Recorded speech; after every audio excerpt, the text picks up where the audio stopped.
আসসালামু আলাইকুম প্রিয় দর্শক, আশা করি আপনারা সকলেই ভালো আছেন। পৃথিবীর বুকে জেরুজালেমের প্রাচীনতম মসজিদ হচ্ছে বাইতুল মোকাদ্দেস বা মসজিদুল আকসা। হজরত মরিয়মের জীবনে অধিকাংশ সময় এই পবিত্র মসজিদই অতিবাহিত হয়েছিল। তাই পবিত্র বাইতুল মোকাদ্দাসের ইতিহাস সম্পর্কে আমাদের সকলের কিছু ধারণা থাকা প্রয়োজন।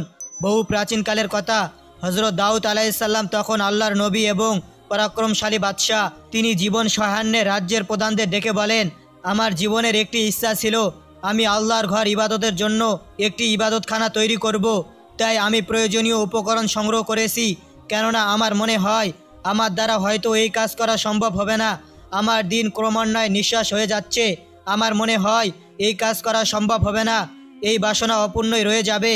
আমি আশা করব পুত্র সুলাইমানের দ্বারা আমার সে আশা সফল এবং পরিপূর্ণ হবে। নিশ্চয় সে এই পবিত্র ইবাদতখানা নির্মাণ করার উদ্যোগ গ্রহণ করবে।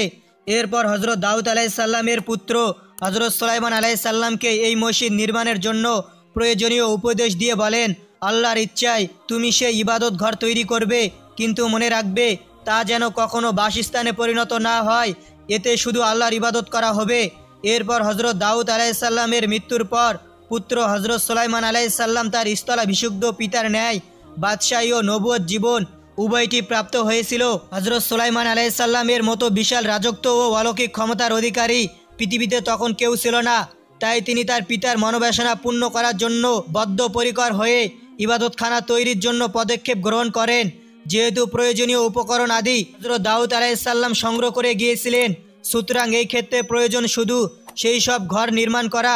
পিতার অভীষ্ট লক্ষ্য সাধনের জন্য হজরত সুলাইমান আলাইসাল্লাম বিভিন্ন দেশ থেকে সুদক্ষ কারিগর সংগ্রহ করে পিতার নির্দেশ মতো এক বিরাট ঘর নির্মাণ করে একে নানান উপকরণ দিয়ে সুসজ্জিত করেন।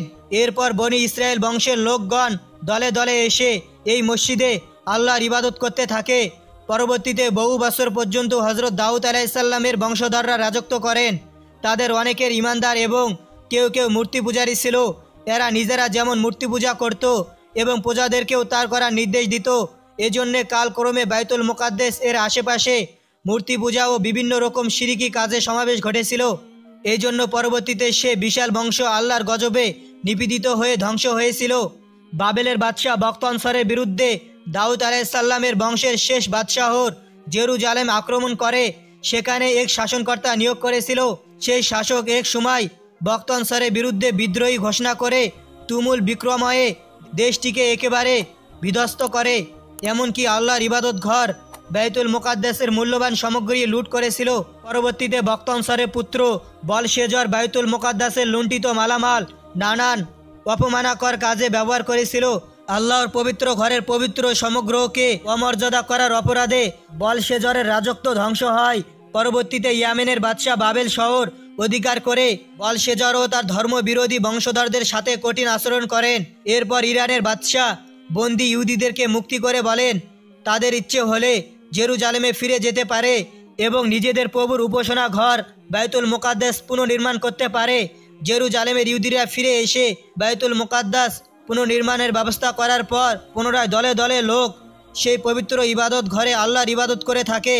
এখনও পবিত্র বাইতুল মোকাদ্দাস পৃথিবীর ধার্মিক গণের কাছে পবিত্র ইবাদত ঘর রূপে পরিচিত হয়ে আসছে।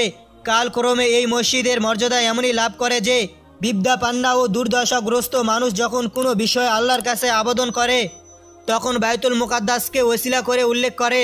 অনেকে মনের বাসনা পূরণের জন্য ধন সম্পদ ও প্রিয় বস্তু সেখানে মান্যত করে। প্রিয় দর্শক, পরবর্তী পার্ট দেখতে চাইলে ভিডিওটিতে লাইক দিয়ে চ্যানেলটি সাবস্ক্রাইব করে রাখুন।